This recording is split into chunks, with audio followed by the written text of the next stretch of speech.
Assalamualaikum warahmatullahi wabarakatuh. Perkenalkan, nama saya Hoirunisa Fadilatul Aini dengan NIM 3062459 dari Prodi Manajemen Dakwah Fakultas Usuluddin Adab dan Dakwah. Mata kuliah Sejarah Peradaban Islam dengan dosen pengampu Bapak Adib Aunillah Fasya MSI, Universitas Islam Negeri Kiai Haji Abdurrahman Wahid Pekalongan.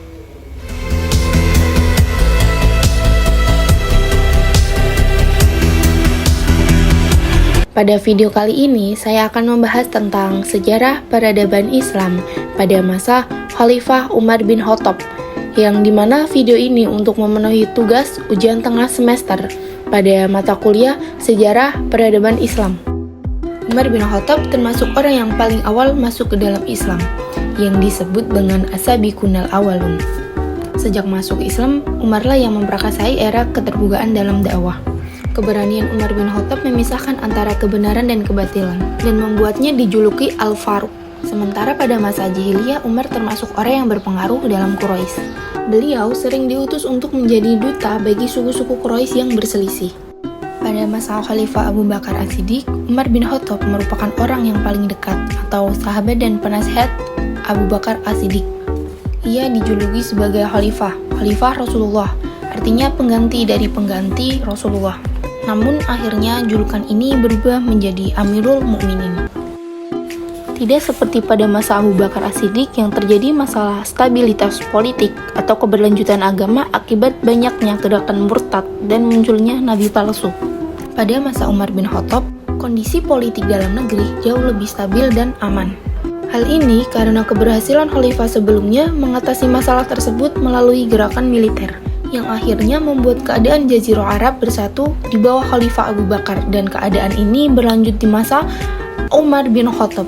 Setelah keadaan politik stabil, kaum muslimin pun mulai melebarkan wilayah keluar Jazirah Arab atau ekspansi wilayah.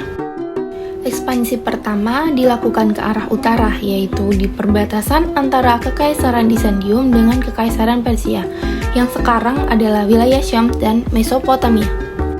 Ekspansi ini sudah dimulai pada masa Abu Bakar As-Siddiq dan diteruskan oleh Umar bin Khattab. Perang habis-habisan antara Byzantium dengan Persia dari tahun 603 sampai dengan 628 Masehi membuat mereka lemah dan tidak mampu membendung gelombang penyerbuan Muslim Arab yang telah tiba di perbatasan. Ekspansi Muslim adalah peperangan model baru, tidak seperti peperangan yang merusak yang dilakukan dua kekaisaran Byzantium dan Persia. Perang Islam dikombinasikan dengan seruan untuk keadilan dan keharmonisan sosial yang sesuai dengan pesan Nabi. Ketika masa Abu Bakar As-Siddiq, secara bersamaan pasukan Muslim dikirim ke Suriah dan Persia pada tahun 633 Masehi.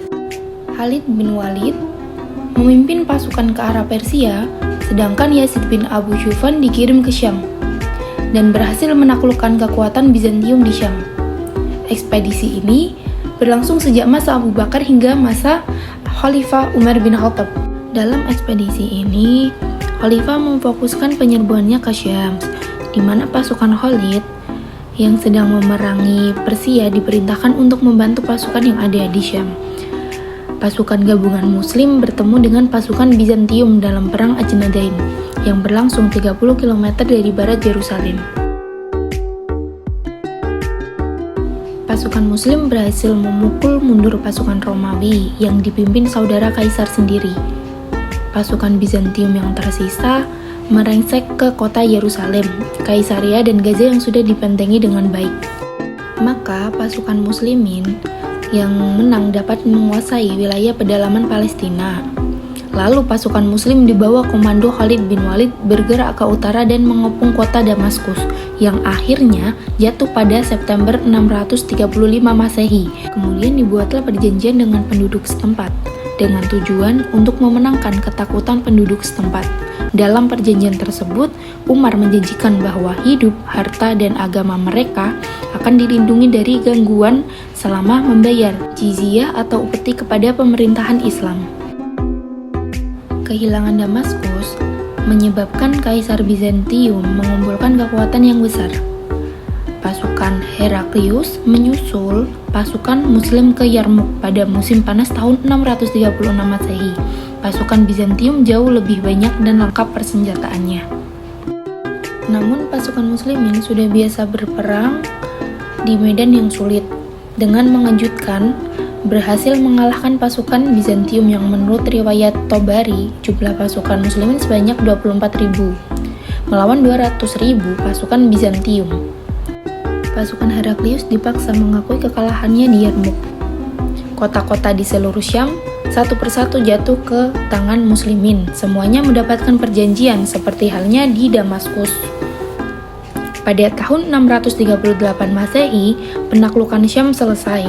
Dalam beberapa tahun, Syam berubah menjadi provinsi kekhalifahan Islam yang baru tumbuh, dan diangkatlah Muawiyah bin Abu Sufyan menjadi gubernur di sana.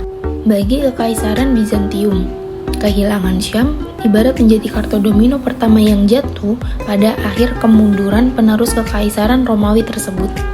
Setelah jatuhnya Syam ke tangan kekhalifahan Islam, ekspansi berlanjut ke wilayah Mesir, yang relatif cepat ditaklukkan pada tahun 642 Masehi oleh Amr bin As.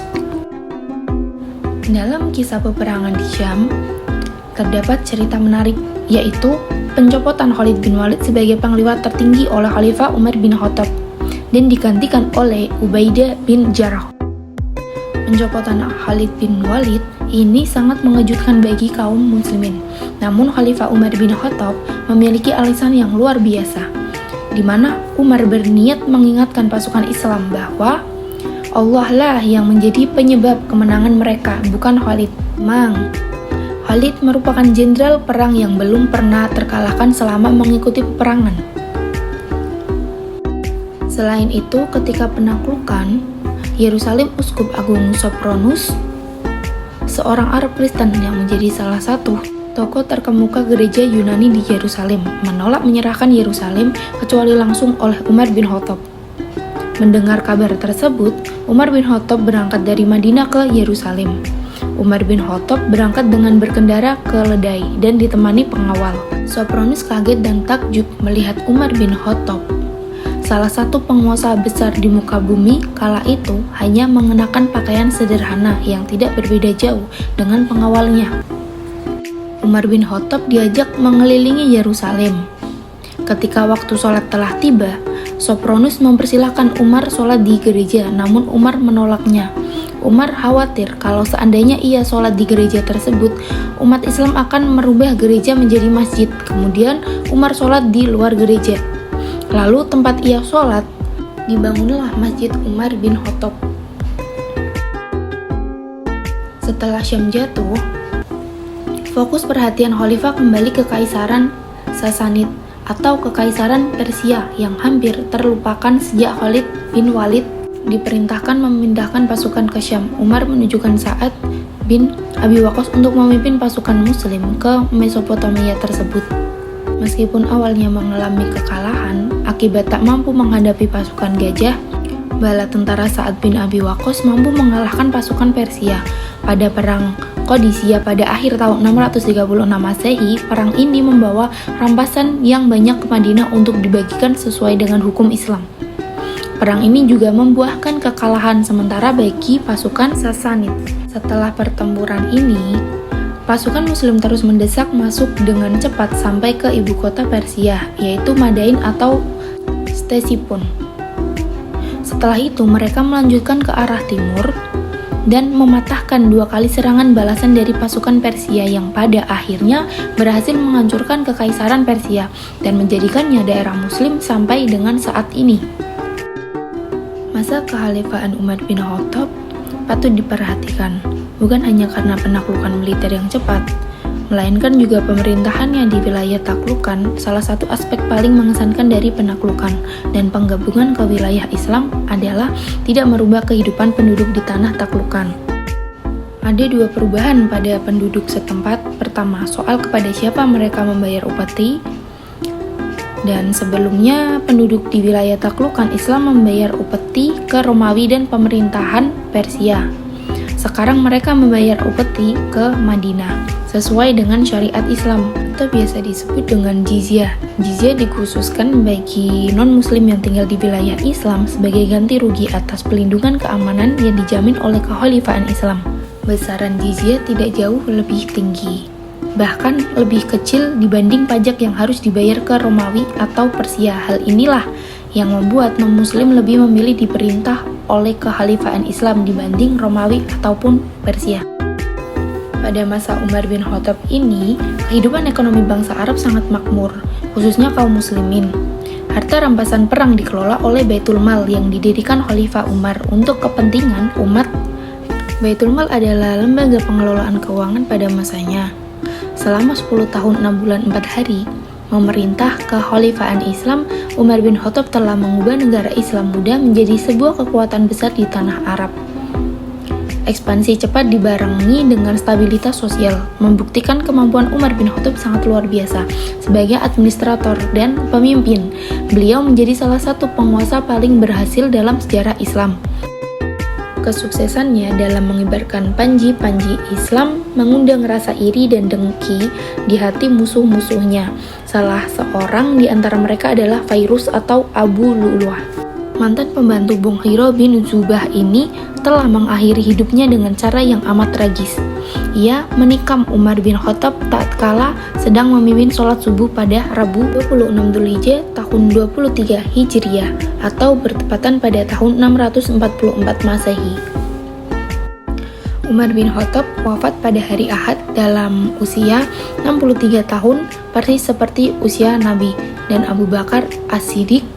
Sebelum meninggal, ia sempat memilih 6 orang sahabat Nabi sebagai formatur untuk menentukan khalifah setelahnya. Mereka adalah Utsman bin Affan, Ali bin Abi Thalib, Zubair bin Awam, Sa'ad bin Abi Waqqas, Abdurrahman bin Auf, dan Talha bin Ubaidillah. Dalam musyawarah, akhirnya terpilihlah Utsman bin Affan sebagai khalifah pengganti Umar bin Khattab. Sekian penjelasan dari saya mengenai sejarah peradaban Islam pada masa Umar bin Khattab. Kurang lebihnya mohon maaf. Terima kasih sudah menonton video saya. Wassalamualaikum warahmatullahi wabarakatuh.